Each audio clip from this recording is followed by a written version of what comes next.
open up this meeting of the Lancaster Board of Zoning Appeals. I want to welcome everybody here today. Thank you for coming. I'm going to let you have it now because we've got a new person here. Okay, thank you, Mr. Chairman. I want to introduce Andrea Pruitt to you. She's our newest employee. She's a planner for us. She went to the University of Minnesota Twin Cities and got a liberal arts degree in anthropology and American Indian Studies.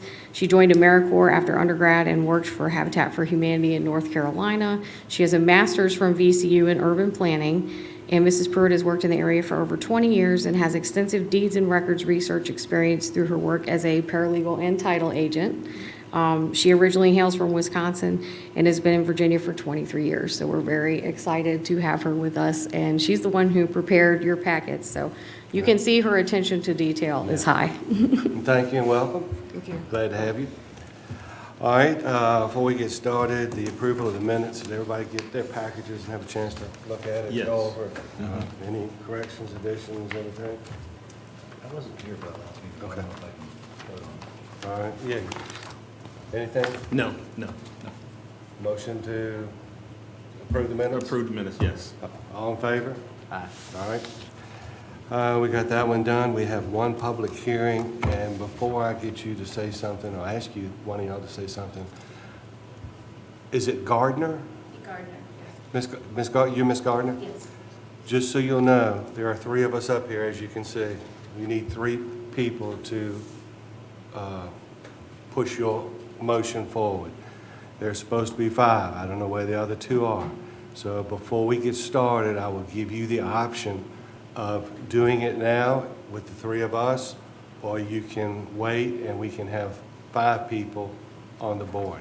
I'm gonna let that decision's gonna be yours. And Mr. Chairman, if I may clarify, Yes. the reason it's three, you have to have all three of them vote the same way for it to pass. So if two vote approval and one votes to not approve, then it would not pass. So that's why he's offering you the opportunity to wait until there's a full panel to kind of improve your odds potentially. So that's entirely up to you how you want to proceed.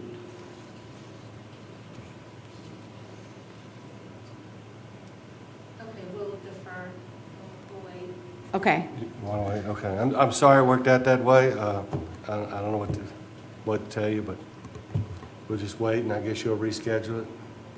One of y'all will reschedule it, and we'll do it another day. Well, because we had the public hearing, we can go ahead and hold that public hearing and table action until the next meeting.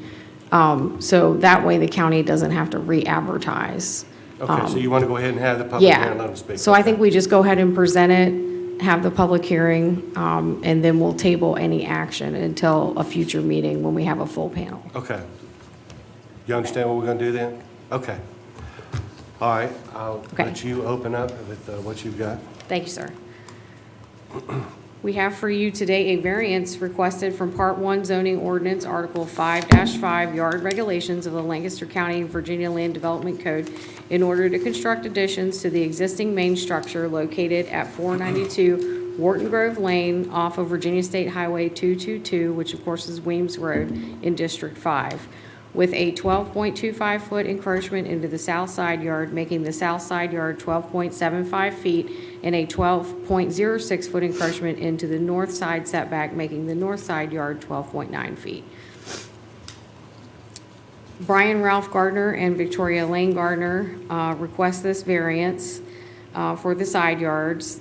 The following variances were as described above. The said variants are requested in order to construct a porch addition on the south side of the main structure and a new main entryway and bedroom suite addition on the north side of the main structure located at 492 Wharton Grove Lane off of Weems Road. The house originally constructed circa 1890 lacks the accessibility of more contemporary homes with the bedrooms and baths located on the second floor and 1 3/4 bath on the first floor. The applicant would like to construct an adequate living space on the first floor that is more accessible as is necessary for aging families. The existing size of the parcel provides limitations to upgrading the accessibility of the house, and therefore the applicant is requesting the said variances. In addition, the applicant has confirmed that the shed shown on the 2017 Stallings plat will be moved as part of the construction process. We also have some contextual information for you. The non-conforming nature of the subject property is not uncommon in the Wharton Grove community. The subject property previously received an after-the-fact variance in 1986 to encroach into the front setback, which is Exhibit A. Other properties in the community have also previously received variances and special exceptions for non-conforming structures and encroachment into the setbacks, including Exhibits 2, 3, and 4, which were included in your packet. Previous board approval of special exception requests in this community have been based upon whether any legitimate concerns can be raised by adjoining property owners. This issue has been advertised and adjoining property owners notified as required by law. Included for you today are 2 letters that we received from adjoining property owners. And specifically, they reference the covenants of Wharton Grove. I did ask the county attorney to weigh in, and he stated that the county does not enforce private covenants, only the zoning code. So the private covenants of Wharton Grove are not something we can take into consideration when making this decision to grant or deny the variance. We do have some additional information provided by the homeowner. The site has a community septic system that is off the parcel. It allows for 4 bedrooms for this address. They currently have 2 bedrooms and are looking to add a 3rd. So they are within the size constraints of that. So they would be able to get approval from VDH for this if they wanted. All right. Thank you. Thank Anything you. else? That's it, sir. Thank you. Any questions, Ms. Hall? I don't think anything yet. No questions yet, no. All right, I guess at this point, we'll go ahead and open up the public hearing. Ms. Gardner, if you'd like to come up and just give us your name and say what you would like to say. Good morning. Good morning. My name is Victoria Gardner, and I reside at 492 Wharton Grove Lane. Full-time, that is my only residence. I also work full-time in the community. I wish to add a handicap-accessible master suite onto my house that someone in a wheelchair can be able to stay with us. My mother-in-law is wheelchair-bound. I was unable to have my own mother stay at my house before she passed away because the bedrooms and the bathrooms were inaccessible for her. Just recently, I had a friend come to visit who had knee surgery, and she had to sleep on my sofa and was unable to shower in my house. I'm 55 years old, and last year I had an injury to my back, which resulted in sciatica, and I was unable to navigate the stairs until I had several months of PT. I'm okay now, but the injury could reoccur, and I'm just asking for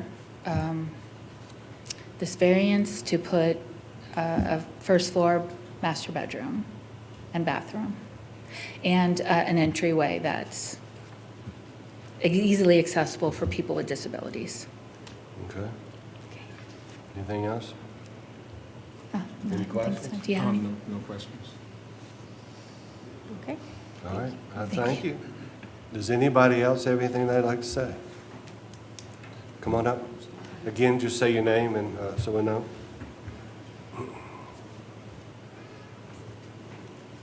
Good Hello. morning. My name is Sharon Brook, and my mother-in-law, my husband is here, my mother-in-law owns the home next to it at 480 Wharton Grove Lane, it's District 5. And she has owned this home since 1972. And I don't know if the board is aware, but this is a historic place, Wharton Grove. Jimmy Wharton owned the property in 1972. He sold off various homes. The home that Victoria and Brian now reside in was the meeting house for the Baptist camp meetings that happened in the 1890s, early 1900s. And when my mother-in-law bought it with her husband and their small, now grown men, young ones, they used to meet there and gather for fellowship. We haven't had any warning about what the Gardners want to do. This is there's an association, the Wharton Grove Association. One of its aims is to keep things looking in a historic fashion. They have not come to anyone to tell us what their plans are, how it would look. And by these covenants, which evidently you all have nothing to do with, they have been tested in the court of Lancaster Court already. We've had disputes, and they have stood up. But they need to come to a meeting of all 10 homeowners and get a majority approval for anything that they would like to do. And I would say that my mother-in-law's home, when she redid it, after many years she had to because the roof wouldn't stay on after Hurricane Isabel and the wood was rotting, we stayed in the same footprint and went up. And we have a room on the first floor that can be a bedroom for an elderly person who could enter through, with a wheelchair. We just made those changes because my mother-in-law now is 89 years old. My father-in-law had his last years in this home. And so I think that's possible. But the renderings that we saw, which the neighbors on the other side, Gary Mason and Sarah Leach, passed on to us, would make it so that it's not going up, it's going out. And the way we did our home was we have many windows on that side because that's our open space. We're right next door. And I brought pictures of what it looks like now. And I just was at church on Sunday at Campbell Memorial. They have a display of it. The Wharton Grove has been featured in the Steamboat Museum because the steamboat used to come up the river and the dock there went all the way out into the channel, and the people would come that way. Anyway, there are lovely pictures on the wall at Campbell Memorial, so I can share those with you. So our goal is to get them to please come to us first so that we can approve, because we don't want to go to court and have to fight it. And we would just ask that you would table it until they come to us with one that we have all approved, changes that they want to make. And I'm not sure why. Seems like they're putting the cart before the horse. But, so I'd be happy to share that with you. Am I forgetting anything, Francis? Oh, he'll come up and give his 2 cents too. He's the one that's enjoyed it since 1972, even though he doesn't look that old. Your My name, name is please, sir? Francis Brook. Okay, thank you. Right, yes. And my mother is the owner of the house. We're here to represent her. I just want to mention a couple of factors. The house currently, we rebuilt this house after Hurricane Isabel, which destroyed the original cottage. We arranged it so that we would access the southern side, so that we would have the sunlight from the south. We have 3 separate porches that we built with that in mind. We have 13 windows. We have a special sun alcove on the 3rd floor. All of this was designed with that in mind. And it was understood in our covenant restrictions that the house would stay within their original footprints. There are a few exceptions, as your person has mentioned, that were granted a long time ago based on houses that had been modified before any of this came into place.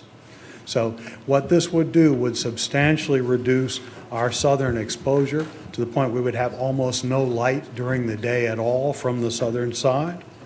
And that is a substantial loss in value to us. The description of what they have put forward, as I said, as my wife said, they haven't come to anyone in the community at all to ask us about it. But the description, as we see, would just come to within 12 feet of our property, which would also substantially reduce the value of it. We have common easement on everyone's property.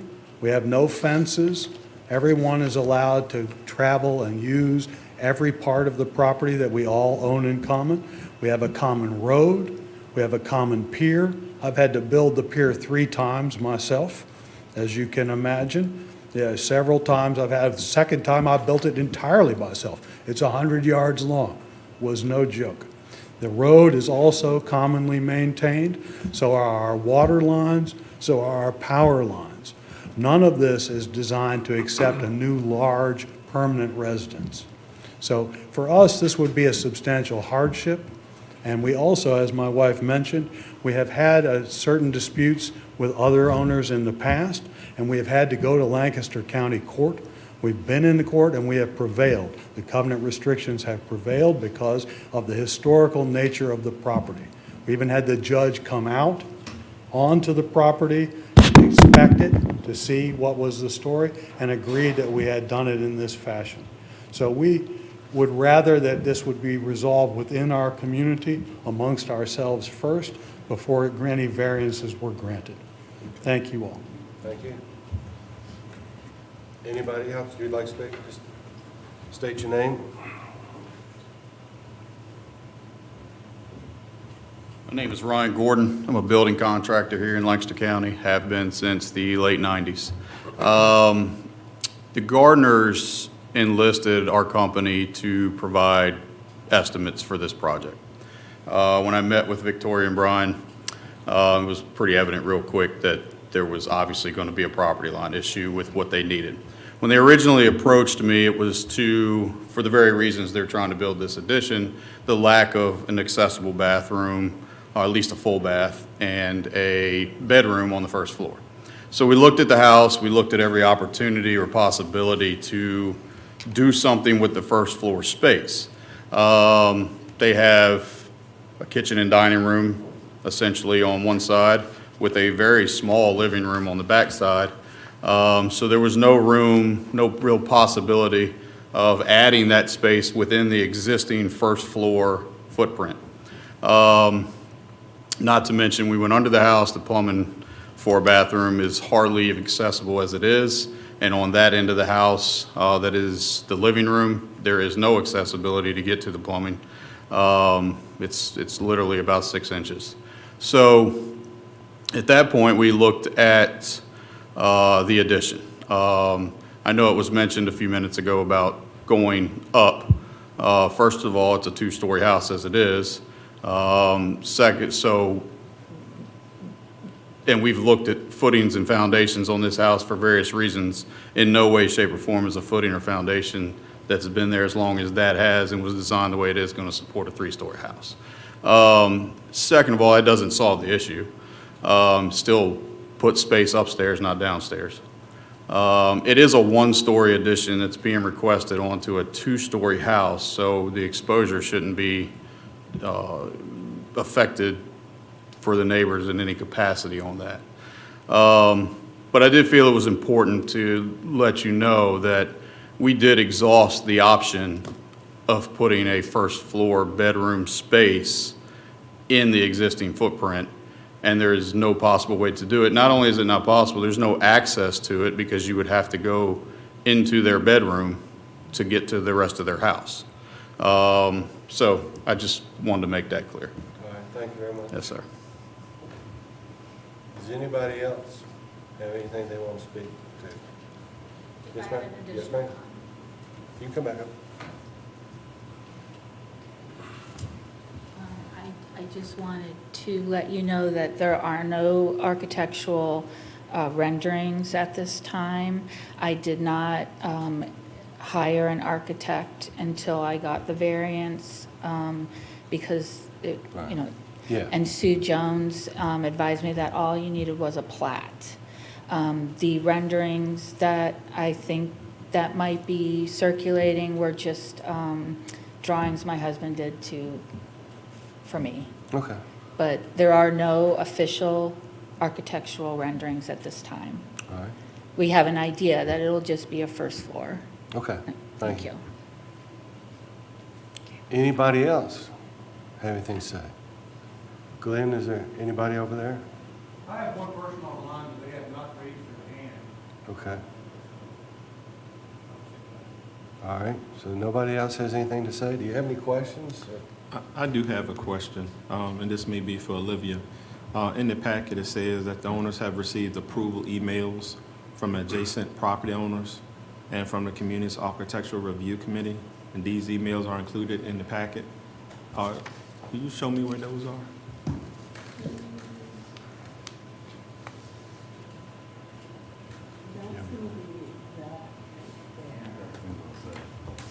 These? This was the original package. There's two, Gotcha, okay. okay, so there's two letters in this. Got it, thank you. Okay, so this is not, are these? Yeah. Okay.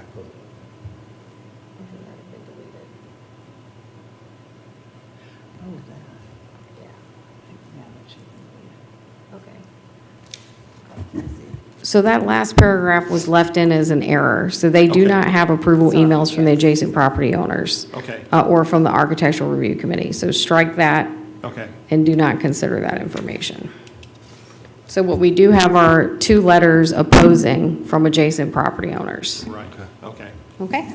thank you. Thank you for pointing that out. Anything else? No, that Anything- clarifies any that. questions? Anybody else have anything to say? And nobody's online, is that correct? Then I'm going to close this public hearing, Okay? all right? Okay. And do you have anything you want to say? You want to say Yeah, something? I just, this is a hard one. It makes it tough when the neighbors don't like what's going to happen. And I hate to say it, but all the Wharton Grove HOA, POA stuff, that doesn't matter to us. All we're looking at are those setback lines. And when you're going from 25 to 12 feet, you're asking 50% on both sides, and that's a pretty big ask. We've certainly approved more than that before. I think that asking for a hardship to be health-related is a challenge. I think that more of the construction side of things is a hardship. The fact that you literally have no crawl space and plumbing would be nearly impossible. You would have to probably build outward. At this point, we're not going to have a vote because we've chosen to table it until we have 5 members. But I'm just pointing out some of the things that I think will make this a very challenging one to consider. That's all. Anything? I would just say, I would hope that you guys can work together. I think that is the easiest solution. That's not our call to make, but oftentimes communication between parties is the solution. That's all I had. Yeah, I'd just back that up and say if we got letters from neighbors saying, hey, we've reached a deal, everybody's happy with it, that makes our job a lot easier to approve Right. some setbacks on either side. Right. All right, since the hearing is closed and we've decided, after asking Ms. Gardner what she thought, that we're going to table this decision until we have 5 members on the board. So that'll be it for this one hearing.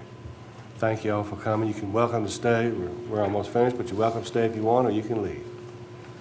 And have a good day. Thank you.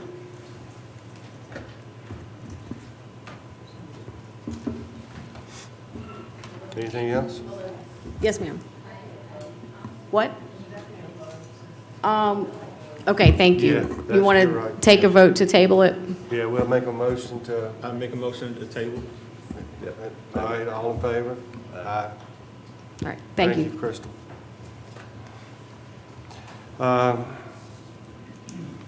Planning Commission, we're having a meeting, I missed the last one, I was on vacation, so. We're having one tomorrow night, and there's not a whole lot on it, to be honest with you. Anyway, they'll be teaching us something, telling us something. But anyway, that's all I really have, and you got anything else? No, sir. Ms. Andrea, you have anything? No, sir. Do you have anything? Motion to adjourn. Motion to adjourn. Second. All in favor? All right, thank you. Thank you.